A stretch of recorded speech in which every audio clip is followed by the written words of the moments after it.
సాయి ప్రసాద్ రెడ్డి నీకు దమ్ముంటే నువ్వు వచ్చి దీని గురించి వివరణ చెప్పు. ఆదోని ప్రజలు అడుగుతున్నారు.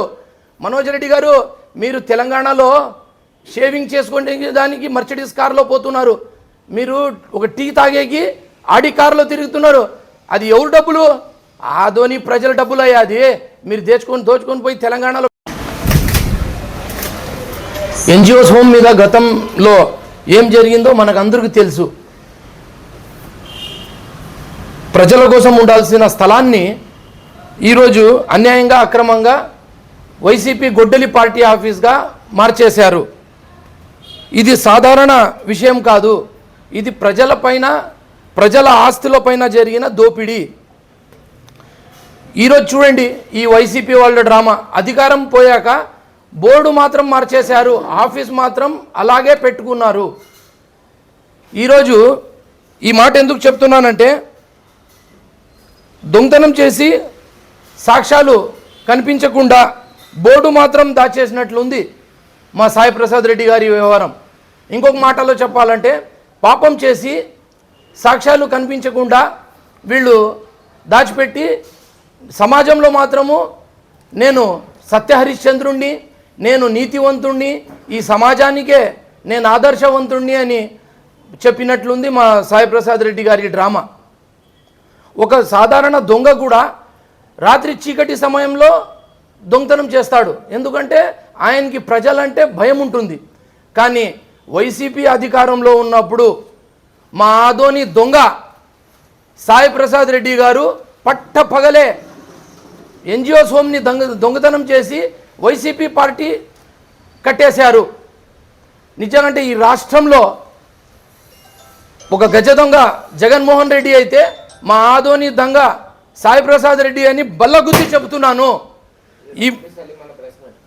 అన్నా ఇది చాలా క్రిస్టల్ క్లియర్గా మా సాయి ప్రసాద్ రెడ్డి గారికి ఒక వార్నింగ్ ఇస్తున్నాను, ఒక హెచ్చరిక ఇస్తున్నాను.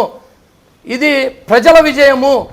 మీ భయమే ఆ party office YCP party office board తీసేసింది. కానీ సాయి ప్రసాద్ రెడ్డి గారు వినండి, మీరు బోర్డు మాత్రం తీసేస్తే సరిపోదు. ఇది ప్రజల ఆస్తి.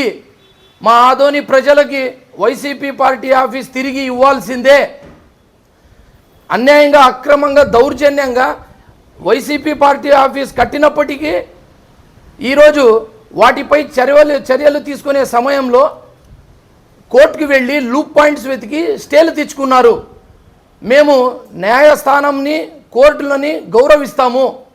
ఏదైతే కోర్టులో తీర్పు ఇచ్చిందో, కోర్టులో స్టే ఇచ్చిందో దాన్ని గౌరవిస్తాము.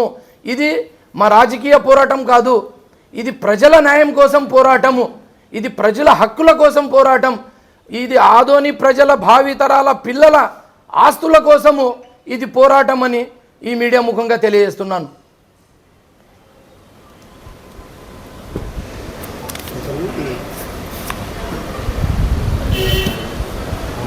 మా దృష్టిలో పార్టీ ఆఫీస్ అని కాదు, అది బోర్డు తీసింది. వాళ్ళు యాది క్లినిక్ కోసం ఇచ్చినారని మాకు ఏం జమీందార్ ఎమ్మెల్యే వాళ్ళ తాతదే, వాళ్ళ అప్పదే, లేకుంటే మనోజ్ రెడ్డికి ఏమైనా కట్నంలో వచ్చిందే? అది మనోజ్ రెడ్డి తెలపాలా? లేకుంటే మా జమీందార్ ఎక్స్ఎమ్మెల్యే సాయి ప్రసాద్ రెడ్డి బల్లగుద్ది చెప్తారు కదా మా జమీందారు వంశం అని. మరి మీ జమీందార్ తనంలో ఏమైనా రాసి ఉందా? జమీందార్ అంటే అర్థమేమి? మీరు ఎక్కడైనా ఒక గ్రామాల్లో పోయి చూడండి, ఈ స్కూల్ ఎవరు ఇచ్చినారప్ప అంటే కామారం రెడ్డి ఇచ్చినారు. బద్నాల్లో పోయి చూడండి, ఈ గ్రౌండ్ ఎవరికి ఇచ్చినారు, ఈ ఆసుపత్రి ఎవరికి ఇచ్చినారంటే వీరభద్రగౌడ వాళ్ళ నాయన ఇచ్చినారని.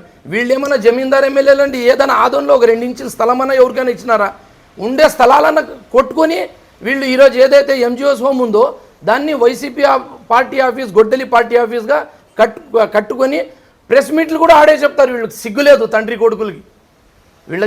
కొడుకులకి నిజంగాంటే వీళ్ళు జమీందారు మా వంశం అని కుటుంబం అని ఉంటే వీళ్ళు ఇల్లు దానం చేయమనండి, అప్పుడు జమీందార్ అని చెప్పుకోమనండి. బోర్డు తీసేసినారు, వీళ్ళు భయమే వాళ్ళకి బోర్డు తీసేసినారు, వైసీపీ పార్టీ ఆఫీస్ బోర్డు తీసేసినారు. కానీ వైసీపీ పార్టీ ఆఫీస్ బోర్డు తీసేస్తే మాత్రం సరిపోదు. ఇది ఆదోని ప్రజల ఆస్తి. ఆదోని ప్రజల ఆస్తికి వీళ్ళు వైసీపీ పార్టీ ఆఫీస్ తిరిగి ఇవ్వాల్సిందే అని నా డిమాండ్.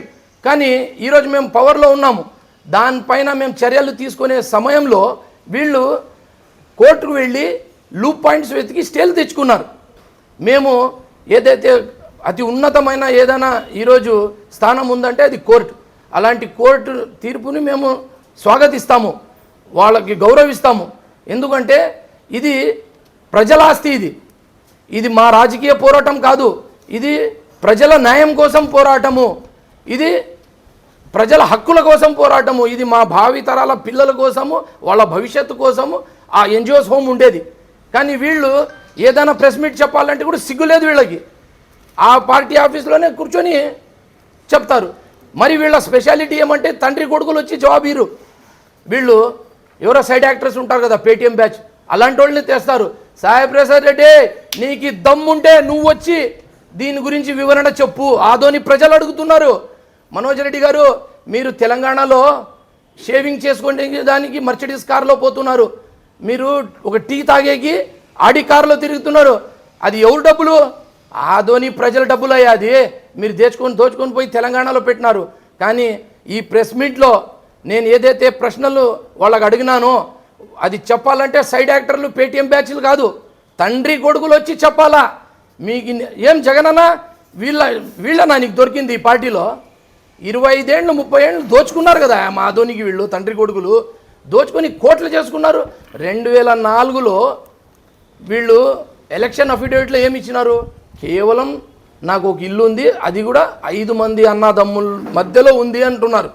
మరి ఈరోజు 20 ఏళ్లలో 500,000 కోట్లు దోచుకున్నారు వీళ్ళు. ఆ స్కీమ్ అని చూపించండి తండ్రి కొడుకులు. ఈ తండ్రి కొడుకులు మీడియా ముఖంగా రారు, సైడ్ యాక్టర్ని పంపిస్తారు. మా సోదరుడు, ఎస్సీ సోదరుడు, బోయా సోదరుడు, మేము కొట్లాడుకున్నాం కదా, మేము వాళ్ళకి జవాబు ఇచ్చేదే లేదు. నువ్వు వైసీపీ పార్టీ ఆఫీస్ ఆదోని ప్రజలకి ఇవ్వాల్సిందే. అది అక్రమంగా కట్టి మీరు ఏదైతే ఈ రోజు వరకు మీరు దాన్ని స్వాధీనం చేసుకుని ఎంజాయ్మెంట్ చేసినారో ఆ భరణం కూడా కట్టాలి, మీరు ఆ ఫైన్ కూడా ఆదోని ప్రజలకు కట్టాలి అని నేను ఒక ఆదోని ప్రజల ముద్దు బిడ్డగా, ఆదోని ప్రజల తరపున 2,50,000 మంది తరపున ఈ ప్రశ్న అడుగుతున్నాను. వాళ్ళు భయమే వాళ్ళ బోర్డు తీసేసింది అని ఈ మీడియా ముఖంగా తెలియజేస్తున్నాను.